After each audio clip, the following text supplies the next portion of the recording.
I got home at 3 a.m. after a long drive. The house was empty. There was an A4 envelope on the kitchen table. Curious, I opened it and took out the contents. Flipping through the pages, I noticed a handwritten letter, some legal papers, and a divorce petition already signed by my wife. I read the letter. My dear David, I feel a little awkward using this term, but despite what I have done to you, I think that after 26 years of marriage, you will allow me this small indulgence. There's no easy way to tell you this, but I left you. By the time you read this, I will have crossed the border and will be out of your reach. I intend to spend the rest of my life lying in luxury on a beach somewhere in the tropics. Yes, that was a different man. His name is Michael, and I know I found my true soulmate in him. If you could see us together and see how much we love each other, I'm sure you would be happy for me. To give this some emotional closure, I can confirm that yes, I have had a sexual relationship with him for the past 9 months. No, he's nowhere near as good a lover as you are, but our relationship is far more emotional than sexual anyway. He keeps me under some kind of control, and I just can't say no to him. He was the one who talked me into taking the financial steps, which I did. Since I still love you and you don't deserve what I did, I thought it was the least I could do to give you all the details. First of all, I mortgaged the house and took the $453,000 in taxes that we had. After years of practice, the bank accepted my copy of your signature. To be fair, I left you a signed power of attorney so you could transfer the title from our joint names solely to yourself. Second, I withdrew $790,000 from all of our bank accounts and took it with me. I fought hard with Michael to let you keep some of the money, but he said no.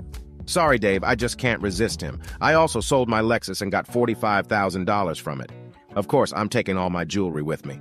Third, and most painful, I sold 75% of the stock in our company that my dad left me in his will. You'll still have your 25%, but on Monday, the new owners will no doubt tell you what the future holds, no doubt.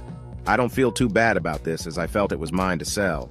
I know you wanted to keep it as a foundation for Jody, Ryan, and Pat, but Michael and I need the money.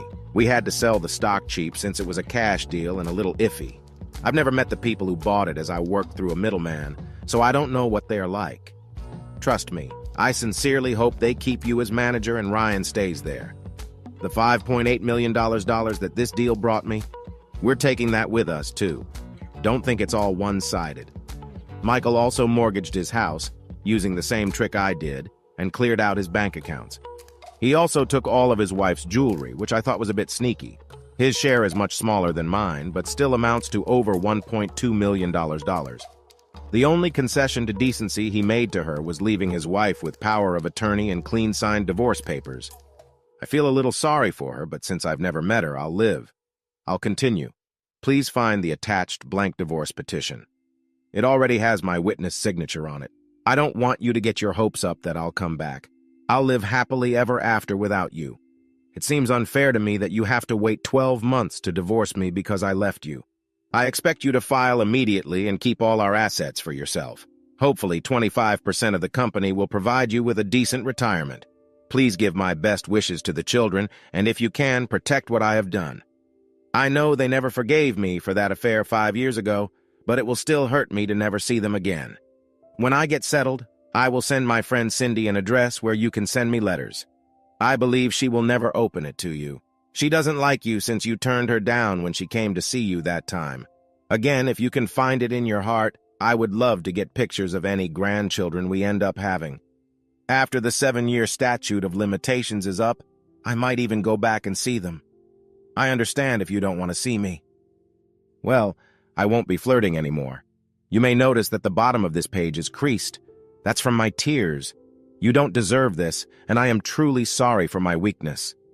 The only thing that gets me through this is the thought of spending the rest of my days on the beach in the arms of my one true love. Goodbye, my dear David. I will always remember you fondly as a wonderful husband, father, and provider. I'm just sorry I can't match your love and devotion. Kate. I had just finished reading with a small tear in my eye for the lost 26 years when the front door opened and Lisa walked in. She looked as tired as I was. She smiled, walked over, gave me a chaste peck on the cheek, and sat down across from me. You came back quickly. Did you get a letter too, Liz? There was no letter from Dave, just the divorce papers and power of attorney, you cowardly skunk. Terribly dishonest of him. Well, you can thank Kate for that. Apparently it was her idea. So yeah, 10-10 for decency, but 0-10 for intelligence. Using such a predictable password on his computer so anyone could read his email. Stupid, isn't it? I guess he didn't think I'd be looking over his shoulder 5 years from now. What's in your email? All the predictable crap. She still loves me, blah, blah, blah, blah, met her other half shit, sorry she did this to me, and so on. And then details exactly how she ruined me. She knows that 25% of the company in this economic climate will not support any retirement. But the biggest uproar came when she wrote that she had never met you. What do you make of this Miss Mediator? God, don't remind me of that. Do you know how hard it was to keep a cool face during those negotiations? Knowing that no matter how much we paid, she just gave you the whole company. I know, Liz. I'm so proud of you. By the way, did you put the deadbolt on the garage door? With all that money in the trunk, it's got to be the most expensive car in this town. I've never seen anything like $8.3 million before. Shall we go to the bank or the lawyers first thing tomorrow? I told you, silly, the bank opens at 9 a.m. and our meeting with the lawyers is at 10 o'clock. Well, I don't want to be late. If any of them change their minds about the divorce before we've signed the papers they've so kindly left us, it'll complicate things. Don't worry, Dave. I'm pretty sure Michael won't be out of the hospital until at least Thursday, and something tells me Kate isn't smart enough to realize that. Sorry, no offense, Dave. Don't worry about it, Liz. I always knew she was physically out of my league, but intellectually I put her behind me. We both fell into a cozy silence. I don't know what Lisa was thinking about, but my thoughts were of the last time I saw my wife.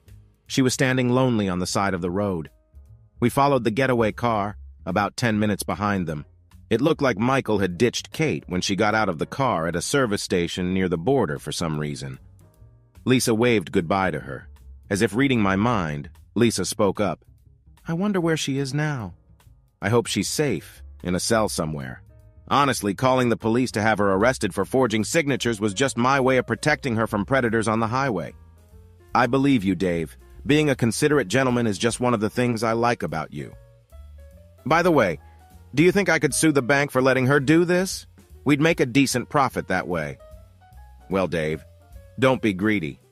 We already got rid of 2 crooks for free, got 100% of your company, and got all the money and jewelry back. What more do we need? After another cozy silence, my concern for my friend prompted me to ask the next question. How are you doing, Fox? Well, a little sad, but I'll get over it. Thanks for asking. Whenever I feel bad about this, I just have to remember the look on Michael's face when you ran his car off the road. He was an arm's length away from me at the time. It was priceless. You don't think you're going to get in trouble for beating him up. I know it's a man thing, but you gave him a good beating. Why do you think I waited for him to cross the border?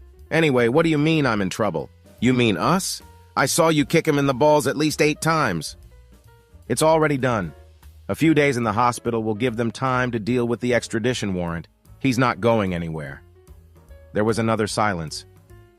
Are you still excited to come with me tomorrow when I explain all this to my kids, Dave? Of course, Lisa. It wouldn't occur to me to let you do it on your own. What are friends for? For a few more minutes, we both pondered our own thoughts. Lisa's cell phone rang. She answered C. I'm sorry, I don't speak English very well. And she hung up. It seemed they had found my dear husband. That was his only phone call. After another minute of cozy silence. Isn't it ironic, Dave? They thought they could get our share of our marriages and be free, with having to live in luxurious exile for a few years. Instead, we get their share and our freedom by staying here. Yes, ironic. I'm sure they thought it was a solid plan at the time. Speaking of marriage, I penciled in that my 3 monsters were coming tomorrow to help with the wedding invitations, but thought about the fact that it could wait. Are you still excited about Ryan being best man? Of course, it's your choice. It's weird as hell that your son is your best man. You know it's tradition for the bride to marry the best man if the groom doesn't show up, right? No, I didn't hear that. But don't worry, the wild horses couldn't keep me away from you that day. We finally had a real kiss, but only for about 5 minutes. We parted, and I looked into the eyes I fell in love with 8 months ago. So, honey, now that we have 2 signatures on our divorce petition, can we retire upstairs and finally begin our love affair? You know I'm really tempted, Dave, but why don't we wait? I'm a little tired.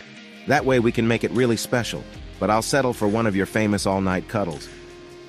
Which means all night we have to be at the bank in 5 hours. All the more reason to get some sleep. Damn you, horny old goat. As I followed Lisa up the stairs, not for the first time wondering what that gorgeous body looked like naked, I remembered the question I was about to ask. Have you decided where you want to go on our honeymoon, Liz? How about lounging on some tropical beach for a while? It's funny you should say that, Lisa.